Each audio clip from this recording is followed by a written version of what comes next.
fat fingered it. For the most part, but okay, well, up and over. Oh, that's I like that little addition. I've seen a lot of people do the double updraft here just to get this. I've never actually seen it with the first one to check here and then the second one to check here. That was pretty cool. A little bit nervous. Quick peeks now. Oh, maybe fake be guard. Careful. Get out of my way. Give me those back. Give me those back. Bomb grenade. On August 29, 2023, Riot released patch 7.04 for Valorant. With it came controversial changes to Jett, having the entirety of her kit nerfed. Being one of, if not the most popular character in all of Valorant, safe to say, a large portion of the community was not happy. But besides the changes to Jett, when I took a closer look at the patch, two main things stood out to me. One, Sova catching strays for absolutely no reason, and two, the main basis of today's video. When you look at patch 7.04, every single character that was touched was nerfed. Every single character that had changes, which was over half the cast of agents, went down in net value.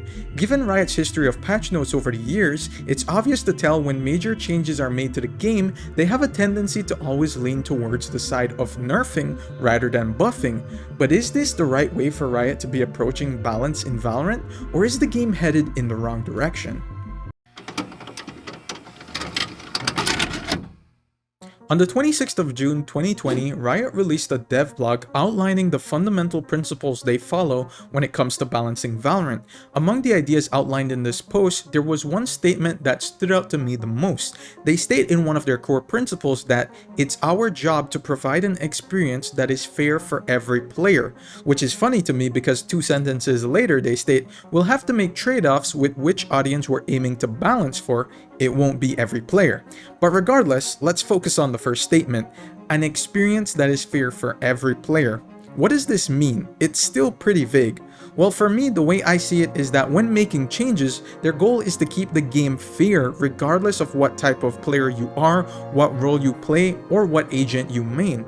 No subcategory of player should have a significant advantage or disadvantage over the other. But despite what Riot has said about their balance philosophy, they now have a history of balancing that is contrary to this idea, a history of changes that isn't fair to every player. Just look at the recent changes made to Jett. Literally every part of her kit was nerfed, and pretty significantly. While many were complaining about the dash or smoke nerfs, the one I had the biggest gripe with was Riot's decision to remove one of her updrafts, lowering the total from 2 to 1. And the reason is, removing one of her updrafts fundamentally changes a core part of her playstyle, creativity, and expression. I've always been of the opinion that when making changes to a character, you should never lean into changes that remove creativity or player expression, meaning limiting the options the player has to outplay their opponents with superior knowledge of strategy or game mechanics.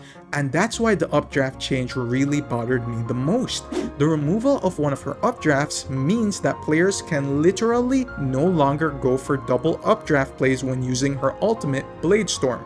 Double updraft plays allow Jett players to take advantage of map geometry by giving themselves new angles of attack to catch unsuspecting players. The key word there is unsuspecting.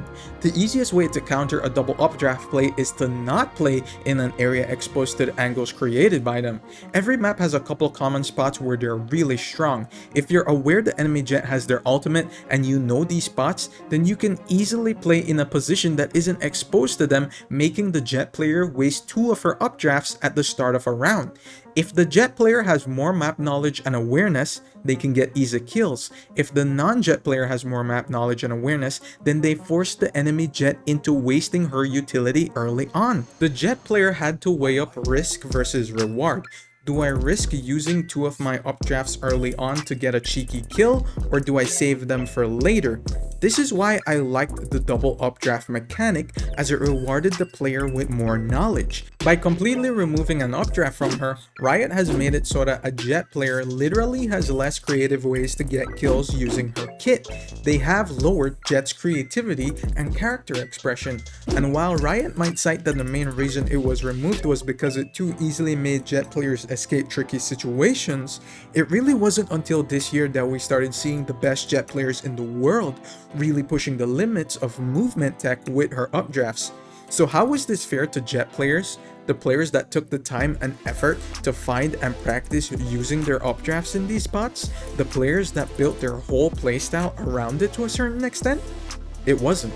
I was actually fun. really liked the innovation with the updrafts even as a movement mechanic. I feel like it was only this year where we saw people get incredibly good with the updrafts as a movement mechanic. I really felt like people weren't doing that very much across Aspas. 2022 and before. Aspas was amazing at it. And there still aren't a lot of Jetts who are doing it incredibly to the same degree that he was, and it's already nerfed. It's already out of the game.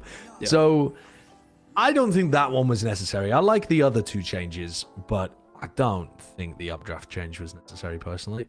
And if you want another example of this, look no further than what they did to Chamber at the end of 2022.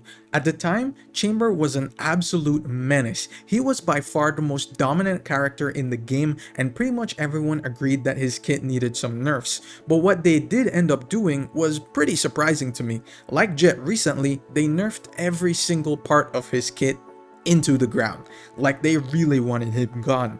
But the big change they made was removing his 2 TP anchors to just 1 and slightly increasing its radius. This was a huge change.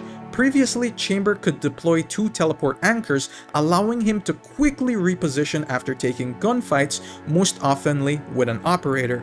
But with the change to 1 anchor, that severely limited his ability to position on a bomb site and made it very easy for him to get nuked with utility from the enemy team, as it felt like he now only teleported 3 feet away and it was blatantly obvious where he did it to.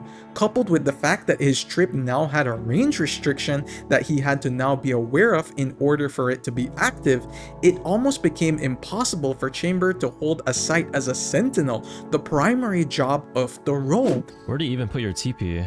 I mean, if I put my TP here, I get an TP and the Neon's just gonna sprint on me behind the... Bro, that doesn't matter if it's right here or right here. Then I'm still gonna be stuck if the Neon runs on me. Oh, I can't even keep my trademark up. Oh my god. Stun.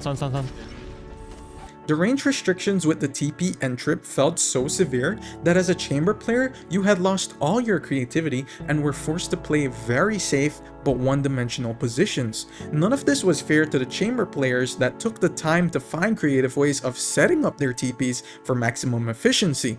I personally think his TPs could have stayed the same, albeit with a slight range reduction, and all the other nerfs to his kit would have certainly still removed him from the top of the meta while still keeping him viable. For the better part of this year, he has seemed like a redundant character across ranks and even pro, with just a few teams even willing to try him on select maps. With the examples of Jett and Chamber, we can see that with their strongest characters, Riot tends to 1. Over-nerf the character all at once rather than implementing smaller changes allowing players to naturally explore and discover better alternatives while keeping said character viable, and 2. Nerf characters in a way that lowers their creativity, expression, and overall fun. At the end of the day, Valorant is a video game, and while nerfing is a necessary tool at times to maintain balance and not feed into power creep, when nerfing, especially as much as Riot do, they really need to ask themselves if these nerfs will affect excitement, creativity, expression, and fun. Because if it negatively affects those factors, then are the nerfs really worth implementing? Or should a workaround to lower a character's overall strength while maintaining the 4 factors listed be figured out instead?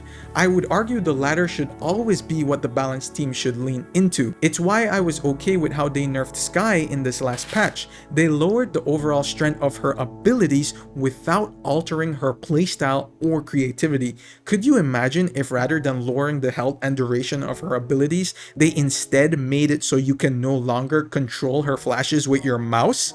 The community would be up in arms about that kind of change, and rightfully so. And while you may argue that that would be a bigger change than the removal of one of Jett's updrafts, that's not the point. It's about the trend that is being placed before us. It's about removing creativity to remove power rather than removing power while maintaining creativity. And like previously mentioned, this latest 7.04 patch only included nerfs to the characters touched, and as loss aversion has taught us, losses feel twice as bad as gains feel good. A nerf to any agent you play will feel twice as bad as any buff of similar strength will feel good. And if you are constantly nerfing too much, what you'll end up with is a miserable player base who feels like they've wasted their time. How did it even make it to live servers? How? How did they think that was okay to even put it in the game? Especially those who sometimes use hours of practice to practice specific tech that one day can just no longer exist. There are still plenty of characters in Valorant I'd like to see buffed before we decide to nerf anything again, namely Deadlock, who seems to be the most useless character ever added to the game.